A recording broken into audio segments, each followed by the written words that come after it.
We have all heard this phrase, but I would like to go into a bit of depth as to what it means to raise it up a bit above a catchphrase or platitude.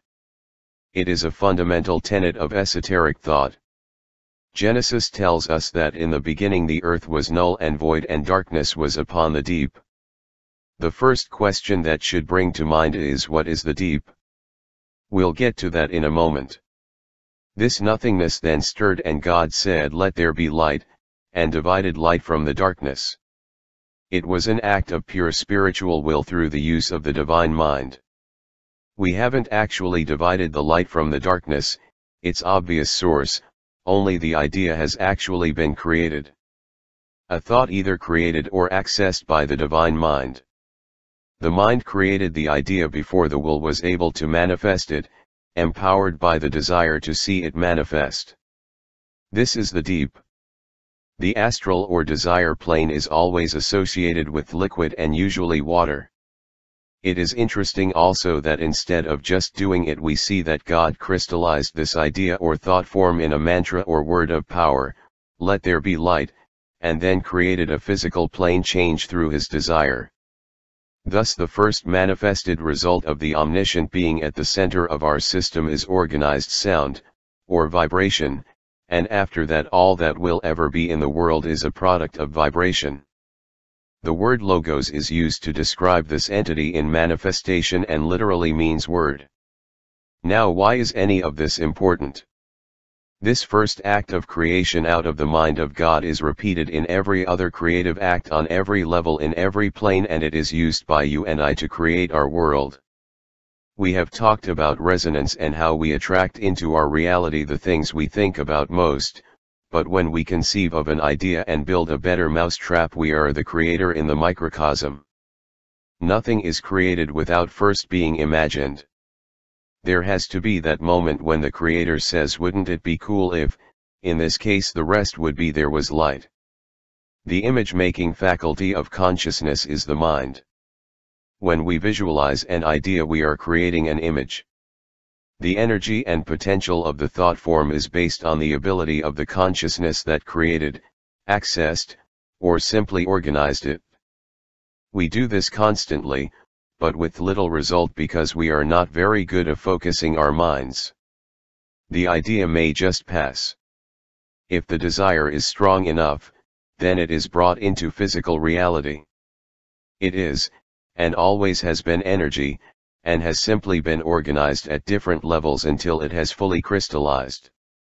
The will of God creates through the love of God, as do you and I. The organizing force in this process of creation is mind. It may be the universal mind or the mind of an individual creator of some level of consciousness like that of a logos or a human being. The process is the same.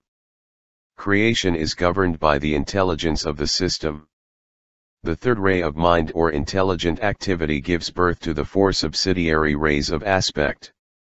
Only in manifestation are these aspects realized. The Trinity itself stands in its potentiality even in the divine plane of ADI as the supposedly unmanifested self. When we imagine or visualize something, we are building in mental matter. Although it is interwoven with desire, another necessary aspect of the process, the mind is always the organizing force. If we are effective at visualizing what we want to see come about, we will be more effective at bringing it about. Visualization is an important aspect of meditation because of this. We are learning to create, and through training, we are taught to visualize in accordance with the things that the teacher sees and knows as fact.